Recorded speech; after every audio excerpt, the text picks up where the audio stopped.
Hey everyone, it's Ben Hardy here, and in today's video, I'm going to be doing a three-way comparison between the big three. That is right, a Ram 1500 Bighorn versus a Ford F-150 XLT versus a Chevy Silverado 1500 RST. Now, I do need to mention that this comparison is not perfect because although the XLT and the RST are pretty much comparable from an option perspective, this Bighorn is light when it comes to options compared to the other two, so not a perfect comparison, but close enough. Anyways, before getting this video, a huge shout out and thank you to the Larry Miller Dodge Ram here in Provo, the Ford here in Provo, and the Chevy here in Provo for providing me with all three trucks. If you want to compare the big three against each other, then just visit these dealerships and you can. I'll include a link to all of their inventories in the description down below. And then on a side note, if you want to save time and money the next time you purchase a car, link to my car buying guide in the description down below. Let's get into it.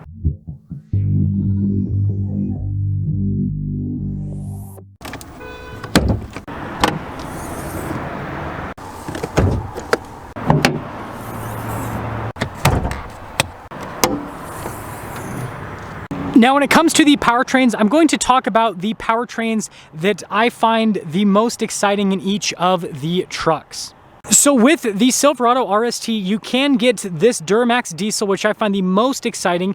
It is a 3-liter inline-6 diesel that goes through a 10-speed automatic transmission. It's good for 305 horsepower and then 495 pound-feet of torque.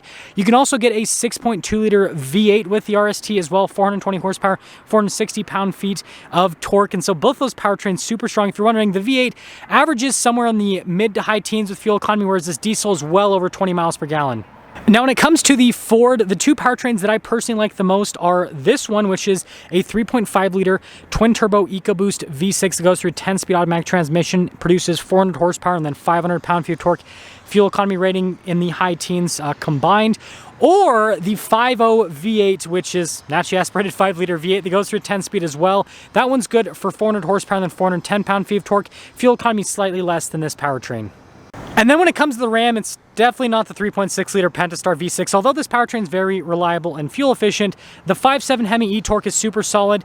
Power outputs on that, 395 horsepower, 410 pound-feet of torque. And with the e-torque system, you can average similar fuel economy to a Ford F-150 EcoBoost. And then you can still get the EcoDiesel for the time being, which produces 260 horsepower and then 480 pound-feet of torque. That averages somewhere in the 20s, but that engine is going away after this month. So putting it all together, they all have really solid powertrain offerings. With that being said, if I were to pick my favorite powertrain out of the bunch, I'd say that it's probably the Duramax that is in the Chevy. And then, you know, a close second and third would be between the 5.7 Hemi in the Ram and then the EcoBoost in the Ford. I know the 5.0 V8 in the Ford is awesome, don't get me wrong, but the EcoBoost is just so powerful.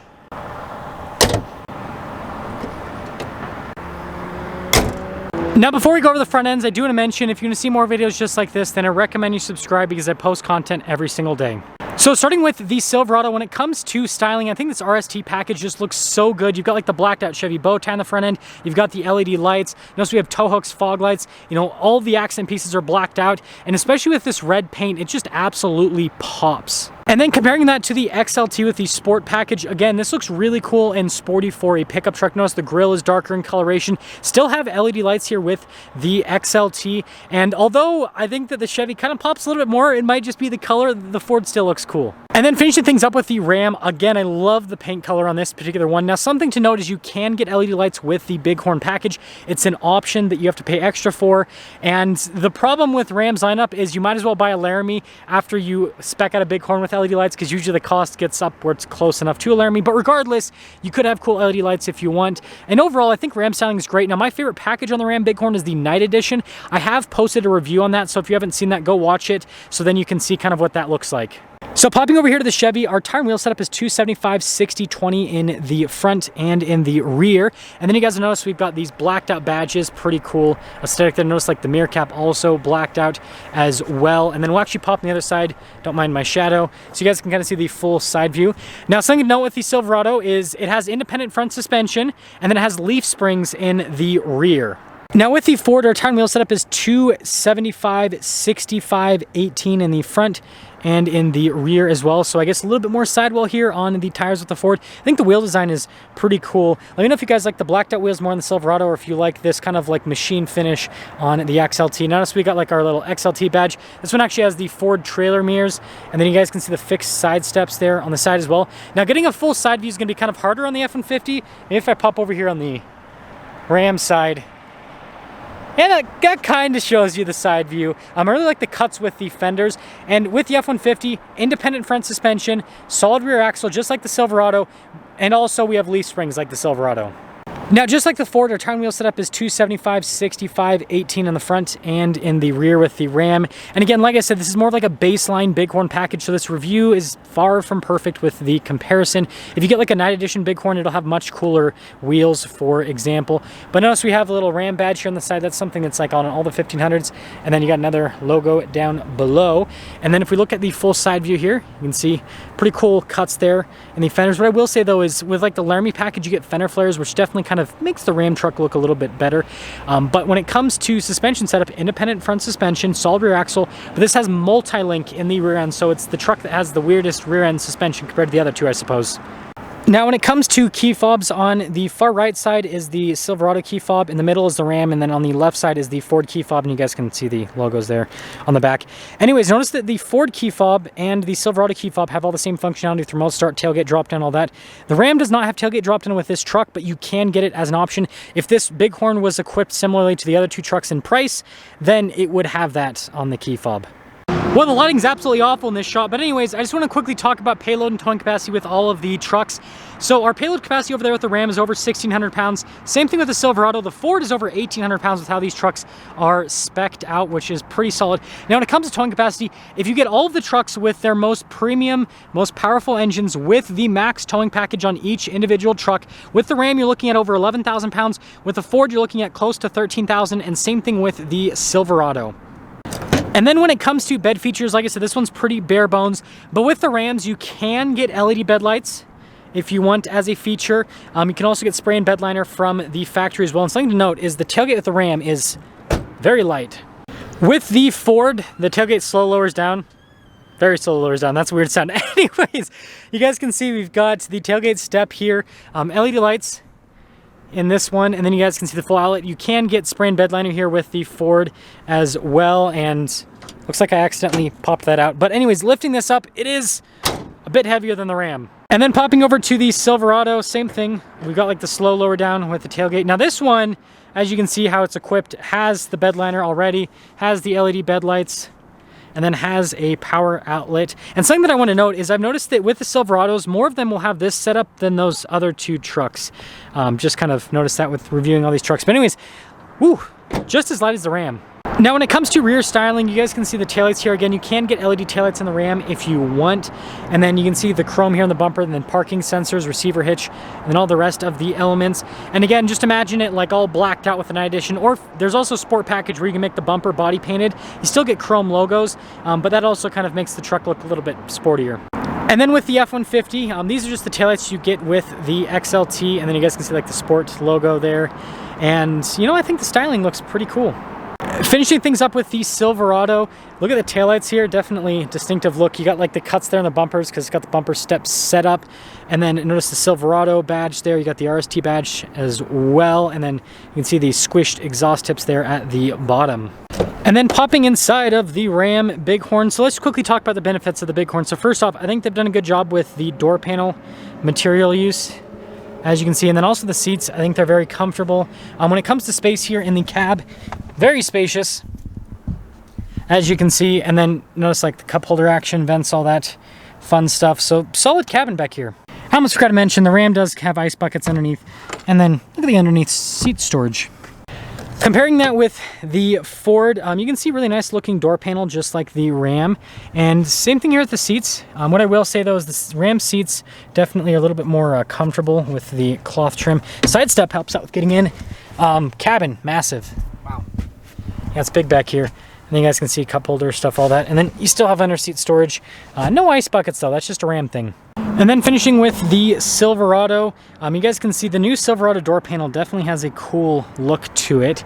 And then here are the seats, cloth seats. They have this cool like behind the seat storage, which is pretty fun. And then you can see under seat as well. And then popping in, tons of legroom. I feel like the Ford might have been the biggest, the Ram might have been the second biggest, and this one's the third biggest, but they're all really big back here. And same thing with the headroom as well. I guess we'll pop to the front of the Silverado first. No, actually, we'll go to the front of the Ram first. So let's quickly go over the features here at the front with the Ram. So notice the door panel looks pretty much identical to the rear. And then you guys can see automatic windows. The mirrors do power fold in with this. And then here are the front seats. Like I said, I think the Ram seats are probably the most comfortable out of the bunch. And then you got like stuff like your pedal adjustment, light control, steering wheel adjustment, all that normal stuff. And then starting it up, big horn, which is pretty cool. You guys can see the steering wheel here. We got radio controls in the back, cruise control, all that. So with the gauge cluster, this is the most upgraded gauge cluster you can get with the Bighorn. You can't get like a full digital or anything. You have to go with the higher up package in the new Ram to get anything like that. And let's actually see how the door sounds. Yeah, solid thud when you close it. And then in reverse, you got a backup camera here with the Bighorn. Now this has the smaller infotainment screen. You can also get a 12-inch display if you want. This one has single zone climate. You can option out dual zone if you want. Parking sensors here. You've got tow haul mode, stability control. And then here's the dial shifter for the 8-speed. Notice you got your 2-wheel drive, 4-wheel auto, 4-wheel high, 4-wheel low. And then you get your auto stop start as well. And then I really like the center console on the Ram. I think it's the best center console build. It's just, yeah, really easy to use. Tons of storage space, notice USBs. And then you got like the double glove box in the Ram on top of that. And then finishing things up, we do have a power sliding rear window. Comparing that to the Ford, you guys can see really cool with the door panel materials, just like with the Ram. All the window controls. Notice front two are automatic. It's like that's like a thing in this segment. And then your mirror adjustments. And again, this has the trailer mirrors, which actually have blind spot monitoring with this truck. And then here's the front seat. Really nice with the cloth trim. Pedal adjustment, light controls, all that. So let's hear this. Yeah, nice thud. Ooh. So starting with the steering wheel, you guys can see we've got controls for like the center stack, your cruise control, volume controls, all that. And then with the gauge cluster, similar to the Ram, it's partial screen and then partial analog. You can't get a digital. In this, you have to go jump up to a Lariat to get that. The F-150 does come with a bunch of different drive modes, which kind of adds to the fun and flair for both on-road, off-road use, towing, you know, all the normal stuff. And then in reverse, got a big old backup camera. And then you guys will notice a 12-inch display. So first off, response time with the screen, it's really good. So that's definitely a big plus. And then notice we got this little auxiliary screen you can also slide through. So I've noticed that a lot of XLTs are just kind of equipped with this at this point. Notice the trailer brake controls, and then with the driveline, we got 2-wheel high, 4-wheel high, and then 4-wheel low. Got a locker in the rear with this truck. Dual zone climate controls. We've got our analog controls for the radio, and then storage space right here. Fold down shifter. It does have a manual function, and with the center console, it's got tons of storage space. And the workbench. Oh no, this one doesn't. You can get a workbench center console though. And then here's the glove box. So double glove box, just like the Ram. And then it looks like this one just has a fixed rear glass. And then popping over to Le Silverado, you notice the door panel is similar to the rear one. And then you guys can see here with all the window controls, notice the front one, automatic. Mirror adjustments, there's a quick look at the mirror itself. And then with the front seat, really nice cloth trim all down the center. Power adjustments on the side, which is pretty cool. And then you got like your drive mode select, your drive line select. This one actually has auto, unlike the Ford, right? And then you can see with the light controls. And then we'll see how the door sounds on this one. Yeah, solid. All of them sound solid. Ooh. So with the steering wheel on this one, you guys can see really nice padding all around. Radio controls in the back. You got your cruise control, heated steering wheel button, all that fun stuff. This one actually gets a column shifter, unlike the other two. And you guys can see a little stock there. But with the gauge cluster, full digital gauge cluster, and then just like the Ford, it's got drive modes. Now, not as many, right? You basically have like a tow haul mode, an off-road mode, sport mode, and all that. So just a little bit of a different setup overall. And then popping it into reverse, you can see we got a backup camera just like the other two. None of these have 360 camera systems with how these trucks are equipped. And then as for the rest of the infotainment system, I guess we have to load through all the screens. Response time with the screen itself is pretty solid. And then you have an auxiliary screen here off to the side, which also functions well. And then you can see down below, we've got a bunch of controls for like the lane departure, your auto stop start, tailgate drop down, hill descent control as well. Dual zone climate, this one also has heated seats as well. And then this one actually has a bench seat, interestingly enough. The other two obviously had center console, so that's unique. And then you can see this one has double glove box just like the other two. And then notice like the stitching and everything there at the top. And then this one also has fixed rear glass. Now when it comes to pricing, if we brought a Ram that was more comparable to the other trucks, it would sticker for low 60s roughly, and then those other two trucks also sticker for just over $60,000 as well. So that's pretty much going to sum things up with our comparison. I want you guys to let me know which truck you would pick out of the bunch. It's definitely a tough choice because there's, you know, benefits and downsides to each of the trucks. Now, if it were my take, if I could build the perfect truck, you know what I would actually do is I would take the Duramax powertrain from the Silverado, and I actually really like a lot of the exterior elements on the Silverado as well. The new looks, I think they just did a really good job. But anyways, I would take that powertrain, I would take the interior from the Ram, but then I'd probably take the... I'd probably take the digital gauge cluster from the Silverado, infotainment system from the Ford, and then I would take actually the suspension from the Ford in the front and partially in the rear, because I'd take the multi-link from the Ram, so like it would be an abomination of a truck. But I think it'd be a pretty cool truck because it'd be a diesel with like a very nice interior, cool infotainment system, great gauge cluster. I don't know, let me know which abomination of a truck you guys would build if you were to build one. But that's going to sum things up. Again, a huge shout out and thank you to the Ford in Provo, the Dodge in Provo, well, Dodge Ram in Provo, and then the Chevy here in Provo providing me with all the trucks. Link to them in the description down below. I'll see ya.